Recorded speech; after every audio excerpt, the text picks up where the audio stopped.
नमस्कार विद्यार्थियों, मैं सुधा व्यास आज पाठ 1 ध्वनि के शब्दार्थ और प्रश्नोत्तर लेकर प्रस्तुत हूँ।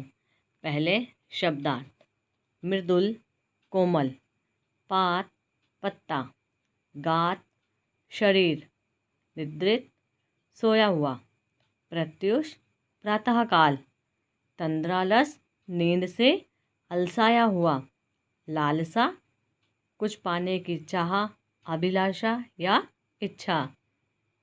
अब चलते हैं प्रश्नोत्तर की ओर। प्रश्न 1: कवि को ऐसा विश्वास क्यों है कि उसका अंत अभी नहीं होगा? उत्तर: कवि आत्मविश्वासी तथा आशावादी है।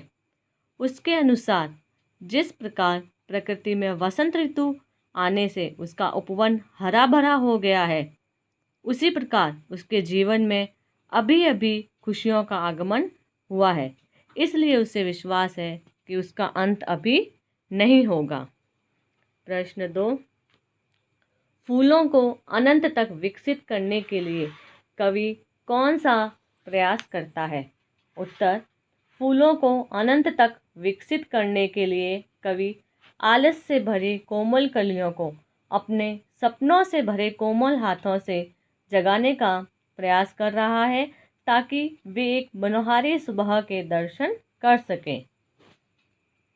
प्रश्न संख्या 3: कवि पुष्पों की तंद्रा और आलस्य दूर हटाने के लिए क्या करना चाहता है? उत्तर: कवि पुष्पों की तंद्रा और आलस्य दूर हटाने के लिए अपने नव जीवन के अमृत रस से खुशी खुशी सींचना चाहता है। प्रश्न 4: वसंत को ऋतुराज क्यों कहा जाता है? उत्तर: ऋतुराज का अर्थ है ऋतुओं का राजा। वसंत को ऋतुराज इसलिए कहते हैं क्योंकि इस समय प्रकृति में पेड़ों पर नए नए पत्ते आ जाते हैं, उन पर रंग बिरंगे फूल खिले होते हैं, चारों ओर हरियाली ही हरियाली होती है। इस समय शीतल हवा बहती है। यह वातावरण सभी के मन को खुशियाँ प्रदान करता है। इन विशेषताओं के कारण वसंत को ऋतुराज कहना सर्वथा उचित है।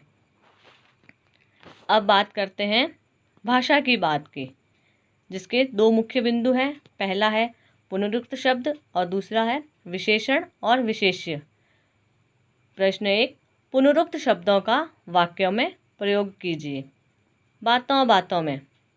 वाक्य प्रयोग: बातों बातों में कब शाम हो गई पता ही नहीं चला। रह रह कर: मोहन को रह रह कर घर की याद आ रही थी। लाल लाल।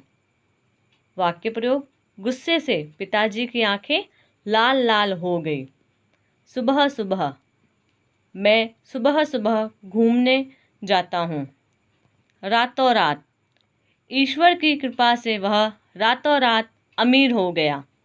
घड़ी घड़ी: राम घड़ी घड़ी श्याम को परेशान कर रहा था।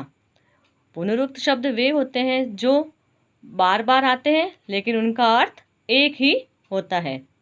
प्रश्न संख्या 2: कोमल गात, मृदुल वसंत, हरे हरे ये पात में विशेषण विशेष्य को पहचान कर लिखिए। उत्तर: कोमल गात, इसमें विशेषण है कोमल और विशेष्य है गात। मृदुल वसंत, विशेषण है मृदुल और विशेष्य है वसंत।